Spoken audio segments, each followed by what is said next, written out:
on this edition of Terriers Take 5.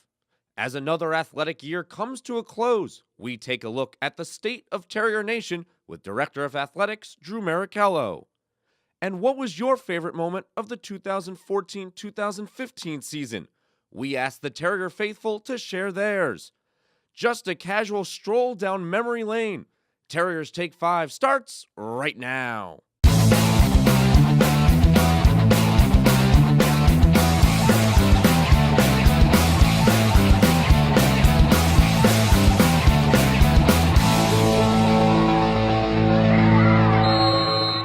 Hello all and welcome to Terriers Take 5. I'm Brian Maurer.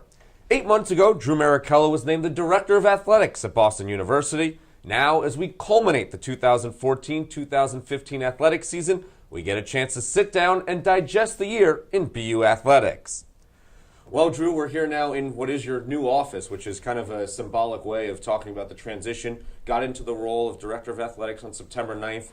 And now we'll talk about your transition and how it feels to be set in this position right now. Well, Brian, I think you had asked me back when we met in September if I was settled in. And at that time, not only was a construction zone occurring in my office, but I also think I told you that I've talked to people who've been in this role for 25, 30 years, and they say the one thing that you don't ever do is get settled. So I'm certainly not settled, but I'm able to look back right now and somewhat incredulously that a year has passed.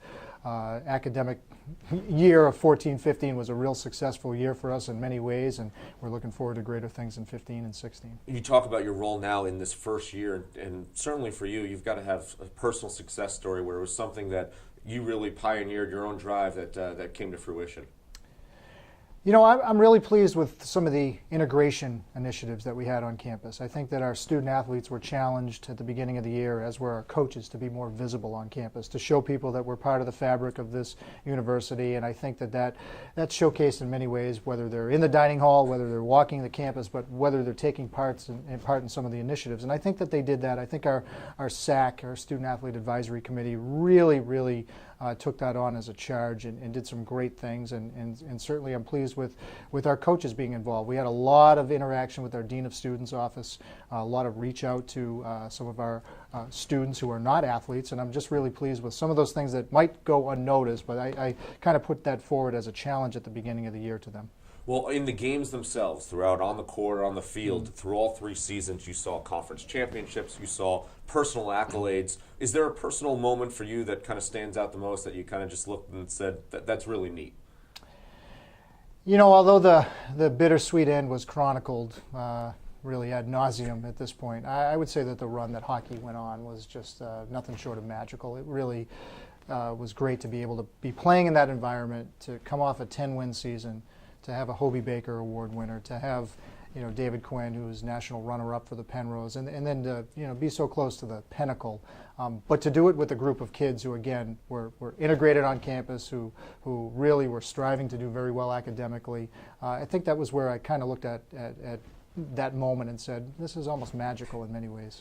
Drew, it starts with leadership. Thanks as always for your time, and appreciate the support of Terriers Take 5. Brian, appreciate it. Appreciate all you do for us. Thanks very much. Some of the greatest moments happen so quickly that you don't get a chance to really treasure it.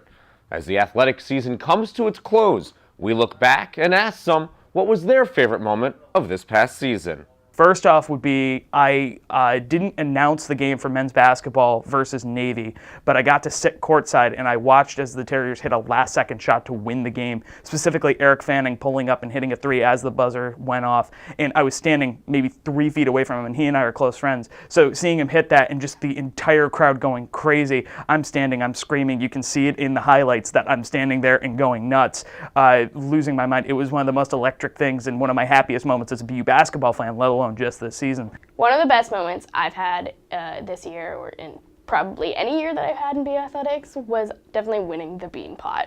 So like I said, it's this special event. In the past seasons, we hadn't won it. It's kind of like, oh my God, I came here to win the Bean Pot, and we didn't have it.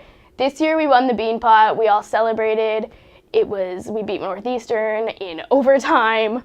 It was awesome. We get to bring back the Bean Pot, and just that bragging right that you get from that moment, just being like, I won the Bean Pot.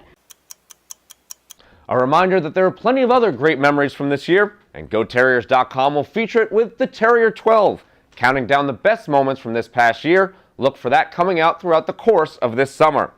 But that will do it for us this season here on Terriers Take 5. We'll be back in the fall, so continue to look for new episodes coming out then. For all news BU, check out the Athletics website at GoTerriers.com. A special thanks to Gus Robinson for your help all season long. For producer Leo Parre, I'm Brian Moore saying have a great summer and let's go BU.